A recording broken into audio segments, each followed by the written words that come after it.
History is filled with kings who ruled with power, cruelty, or genius, and who met their ends with quiet dignity or violent betrayal. But few deaths are as infamous, mysterious, or horrifying as that of King Edward II of England. The monarch said to have died screaming, his agony echoing through the stone halls of Berkeley Castle. It's one of the darkest and most debated stories from medieval England, a tale of power, love, rebellion, and vengeance, and a death so cruel that even centuries later, historians argue about what really happened. Edward II was born in 1284, the son of the legendary King Edward I, known as Longshanks. His father was a warrior king, a conqueror who built castles, crushed rebellions, and ruled with iron authority. Edward II, on the other hand, was very different. Where his father was hard and calculating, Edward II was gentle, emotional, and often impulsive. From the beginning, he seemed unsuited to the throne that awaited him. But what doomed Edward wasn't just weakness, it was his heart. When his father died in 1307, Edward II became king at just 23 years old. He inherited a powerful kingdom, but one full of tension. The barons, England's great nobles, were used to strong leadership, and they quickly grew suspicious of their new king's behavior.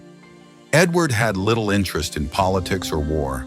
Instead, he devoted his time and affection to a young nobleman named Piers Gaveston. Gaveston wasn't just a friend.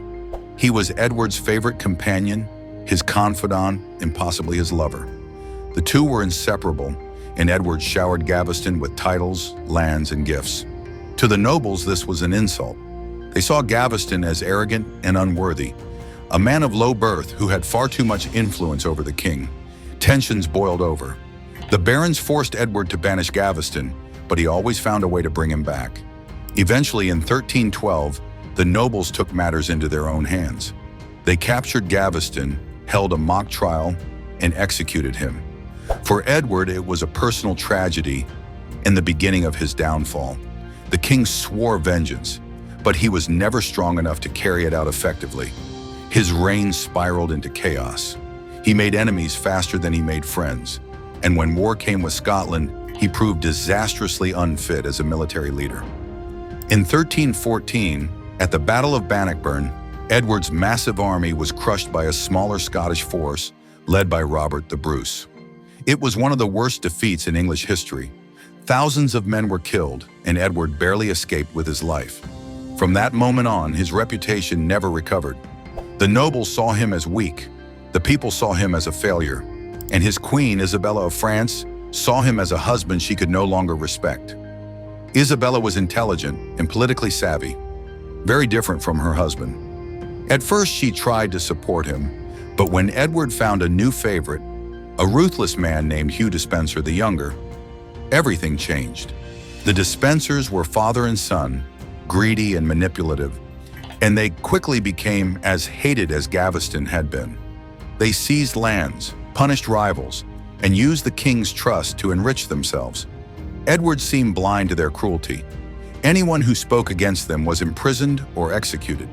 England fell into civil war. The barons rose again, but Edward, with the Despensers' help, crushed them brutally. Rebel leaders were executed, their lands confiscated. For a moment, Edward had the upper hand, but he went too far. He punished so many nobles, imprisoned so many rivals, that eventually there was almost no one left to support him, and worst of all, he turned his wife into his enemy. In 1325, Edward sent Isabella to France to negotiate with her brother, the French king. But once there, she refused to return. She had grown tired of humiliation and neglect, and she found new allies among England's exiles in France. One of those exiles was Roger Mortimer, a powerful noble who had once rebelled against Edward. Mortimer and Isabella soon became lovers, and together they plotted to overthrow the king. In 1326, they invaded England with a small army, but the kingdom, weary of Edward's rule, offered little resistance. Town after town opened its gates to Isabella. Nobles who had feared Edward now switched sides. The Despensers tried to flee, but they were captured. Hugh Despenser, the Younger, was executed in one of the most gruesome ways imaginable. hanged, disemboweled, and quartered before cheering crowds. The people saw it as justice. Edward was captured soon after. He was stripped of his crown and imprisoned. In January 1327, he was forced to abdicate in favor of his teenage son, who became Edward III. For the first time in English history, a king was deposed by his own wife. At first, Isabella and Mortimer treated the former king with caution.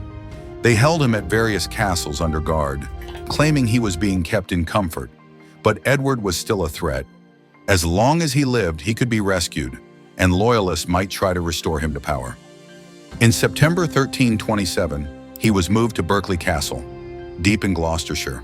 There, his captors were ordered to make sure he could never be freed again, and this is where the story turns from tragedy to horror. According to some chronicles written years later, Edward's murder was carried out in a way designed to leave no visible marks on his body. The story goes that on the night of September 21st, assassins entered his cell while he slept. They held him down, placed a red-hot metal rod inside a horn, and thrust it into his body through the rectum, burning his insides without leaving external wounds. The screams, they said, could be heard far beyond the castle walls. That account is the one that made history, the king who died screaming. It became one of the most infamous deaths in medieval lore, repeated in chronicles and later in plays and films. But whether it really happened that way is still a mystery. Some historians doubt the story, pointing out that it appeared years after Edward's death and may have been propaganda meant to shock readers or discredit Isabella and Mortimer. Others believe the method was plausible, since it matched the cruel, symbolic punishments of the time, especially for a king accused of unnatural behavior and humiliation of the realm. There are even theories that Edward didn't die at all. One famous account claims that he escaped Berkeley Castle with help from a sympathizer and fled to Europe, living quietly in exile as a hermit. A letter discovered centuries later, known as the Fichy letter, describes such a story in detail, claiming Edward lived for many years after his supposed death. Most scholars remain skeptical, but the very fact that the letter exists keeps the debate alive. What we do know is that after Edward's death, his body was displayed to the public in Gloucester to prove that he was truly gone.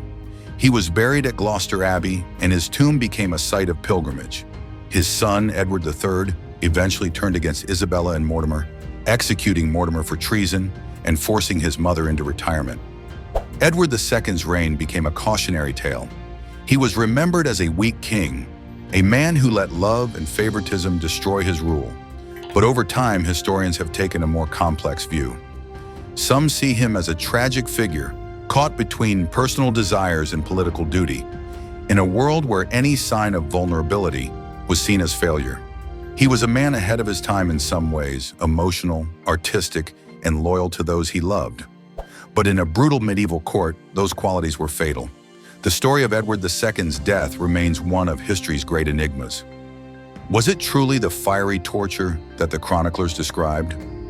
Or was it a quiet assassination later dramatized by his enemies? We may never know, but what's certain is that his life and death changed the monarchy forever. His downfall showed that even kings could be brought low by rebellion, and that love, in a world ruled by politics and power, could be the most dangerous weakness of all. Whether he died screaming in agony or faded away in exile, Edward II remains one of England's most haunting figures. A king who ruled poorly, loved deeply, and met an end so mysterious that it still grips the imagination 700 years later. If you found this story as fascinating as it is chilling, make sure to like this video and subscribe for more deep dives into the darker corners of history. Every age has its secrets, and every king, no matter how powerful, leaves behind a story worth uncovering.